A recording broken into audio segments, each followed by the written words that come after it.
Петар Андоновски, Стефан Алиевич.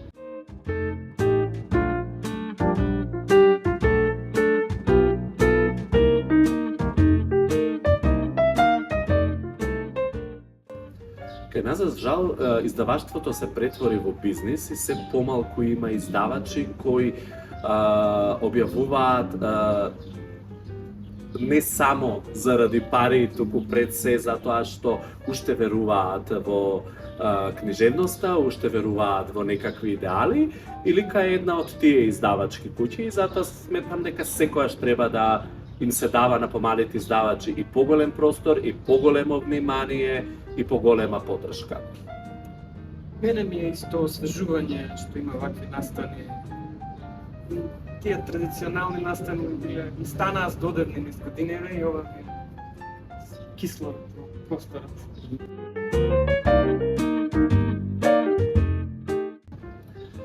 Книжевноста во 21 век или ќе биде ангажирана или нема поента да постои. Затоа сметам дека е многу важно да се занимаваме со не само со овие теми кои ги наброја, туку и со теми како екологија и дури и права на животни. Ја немав некоја тенденција да пишувам на овие теми као директна тенденција, ама некако се натака ме влече као тоа да излегува од мене. Очигледно важно ми е и на некоја подсвесно ниво да ги чепкаме овие прашања. И генерално фали во нашата книжевност да се полнуваат вакви места, теми кои што се многу малку застапени до сега. И убаво е што се отвараат сите овие и квир, и кои феминистички ствари, и екофикција. Па книжевност, како што е нашата, која е исклучиво свртена кон она националното, кон идентитетот, а која го признава исклучиво само националниот идентитет, важни се овие теми пред се, затоа што нема идентитет кој не е важен. Не е важен само тој националниот идентитет, важни се сите идентитети, и сексуалниот, и родовиот. Пако тоа така, драго ми е што наметнувам трендови во македонската книжевност. Може би на балканско ниво, на XU имаме повеќе квир романи и раскази. Тука мислам дека само што почнува некој бран и се надевам дека ќе задржи некој стандард на квалитетна книжевност. Може би тоа е тренд на Балканот, затоа што на Балканот токму овие теми дури сега почнува да се зборува за овие теми. Кога ќе кажете квир книжевност, например, некаде низ Европа, тоа е кога да сте кажале само книжевност. Но кога ќе кажете на Балкан квир книжевност, таа се однесува на одредена група луѓе, дури и голем дел писатели од Македонија, квир книжевност мисла дека се однесуваат само на луѓе кои се квир и дека таквите книги треба да ги читат исклучиво квир луѓето. А не е така.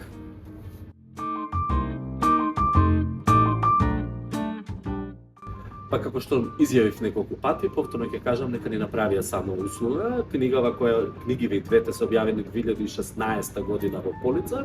За книгиве никој немаше слушнато до минатата година. Благодарение на таа негативна кампања, ние успеавме речиси цели тиражи да распродадеме. Дури малку ми е криво што немаше таква кампања за некои од моите романи, например. Во принцип, таа кампања мислам дека многу работи беа извадени од контекст. И многу ме нервира некој така која прави. Нервира општо која некомпетентни групи, лица критикуваат за уметност, за книжевност, а една книга нема фатено да прочитаат или репери ме некоја ефтина книга за плажа. Преска у Рептил Маркет која жена се купи. Како да ги познаете вашите ривали? Тоа е... Немам писка. Што е ментален простор? Интересно прашање. Ментален простор е оној простор во кој си создаваме цидови. Може да значи многу нешта, ама... Насловот на првата книга на Петар. Да, ама ја немам читано. Ете. затоа што повеќе се пронаоѓа во прозата, односно во кратката форма, отколку во поезијата. Започнав со поезија, не знам дали некош повторно би се навратил на поезијата, но засега ми е удобно во прозата. Некојаш сум бил повеќе на кај проза, дури како дете имав моја верзија на Робинзон Крусо и на Хари Потер. Кога дојдов студент на ОКК, дури бев со ставка, ја не ќам поезија, ама добро што на факултет имаш прилика да прочиташ добра селекција од професорите и така полека ми се засвиѓа. Ама не во однос на творештво, ама ја почитам. На катедрата за компаративна книжевност ја научив неубавата животна лекција, тоа е да бидам слободен. А ако не сте слободни, не можете да бидете дури ниту писател. Секако дека многу влијаеше врз мене и како читател студиите по компаративна книжевност. И она што го збореше Дубравка Угрешич дека во ова време кога сите сакаат да завршат некаков курс по креативно пишување, треба што повеќе курсеви по креативно читање, односно да научиме да читаме книги да направиме. Така да таков курс за мене беше компаративна книжевност. За себе секогаш велам дека првин сум читател, а дури потоа писател. Да не сакав да читам книги, неверојатно никогаш немаше ни да почнам да пишувам.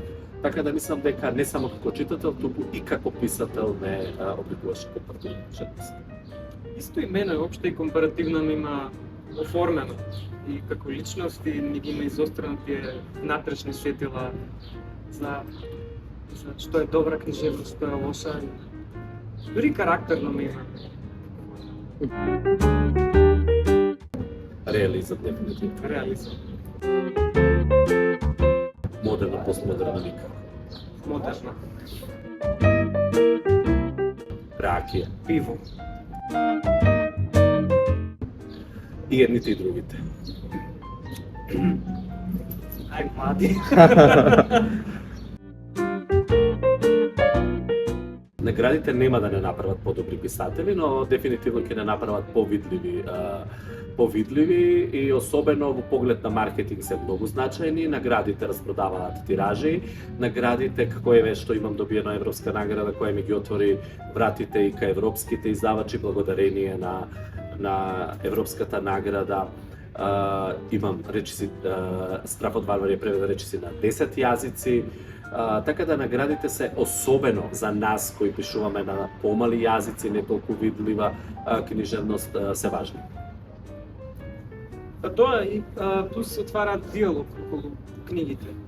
Зголемува интерес. Читатели.